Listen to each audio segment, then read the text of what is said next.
গিফটটা কোথায়? ওই 100 নোট দুটো নিশ্চয়ই নয়।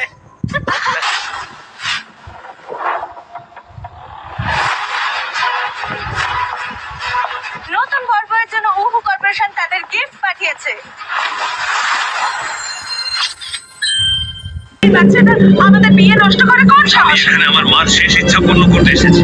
শেষ ইচ্ছা যত সব। তুই আমার যশ খ্যাতিতে নজর দিতে এসেছিস, হয়তো টাকা চাওয়ার জন্য এসেছিস। ঠিক আছে, এই নে। এতে হবে তো? নিয়ে ফোর্ট।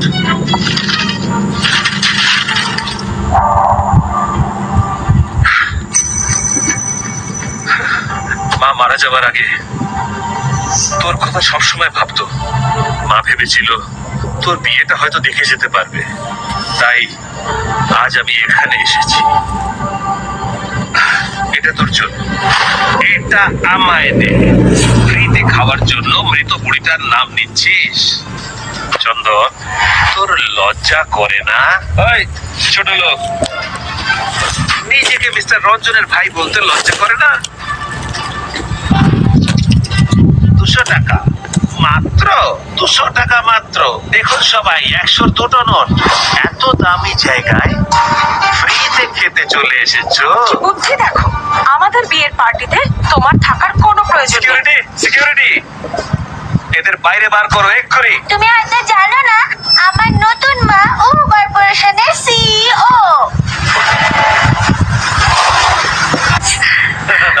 এই দেখো, মেয়েটাকে বলছে না চন্দন, মেয়েকে নিয়ে গিয়ে ভালো করে মাথার ডাক্তার দেখা। কর্পোরেশনের সিইও কে? ঈশা ম্যাডাম। সিইও ম্যাডাম যদি এর মা হয়, তাহলে আমি এখানকার সব খাবার খেয়ে নেব। রঞ্জন ওই কোম্পানিতে কাজ করে। এই খবরটা সত্যি হলে রঞ্জন জানতো না, সেটা বিশ্বাস করতে পারো? চন্দন, দেখ, এই গিফট গুলোতে যা যা আছে তার দাম লাখ টাকার বেশি হবে।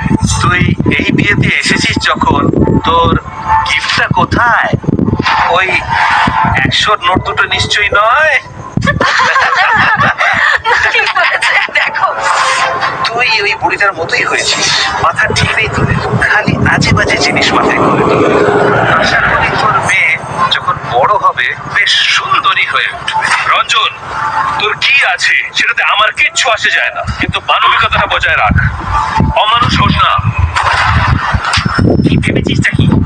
আমাকে শেখাতে আসিস না। আজ এখানে এসেছিস কারণ ও কর্পোরেশনের উঁচু পদে কাজ করি। তুই আমার যশ দেখতে এসেছিস, ওকে খেতে এসেছিলিস নাকি? হ্যাঁ, ঠিক আছে।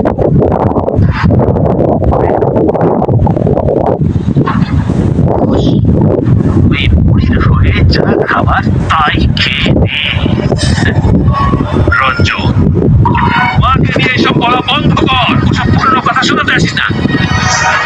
আমি এখন নাম করা ব্যক্তি, আর তুই একটা সিকিউরিটি গার্ড। তুই একটা ভালো ওয়েডিং গিফট নিয়ে আসতে পারিস নি। তোকে ভাই বলতে আমার লজ্জা লাগে। আমার পরিবারে তোর জন্য কোনো জায়গা নেই। আমাকে তুমি বলেছো ওহু কর্পোরেশনের নিশা রয় নাকি তোমার ওয়াইফ। তুমি যে মিথ্যে বলছো না, সেটা প্রমাণ করার জন্য তোমার গিফটটা দেখাও সবাইকে। কোথায় তোমার গিফট? ওই দেখি আমরা সবাই দেখি আমাদের বিয়েতে তুমি কি ছাইপাশ গিফট এনেছো আমাদের জন্য।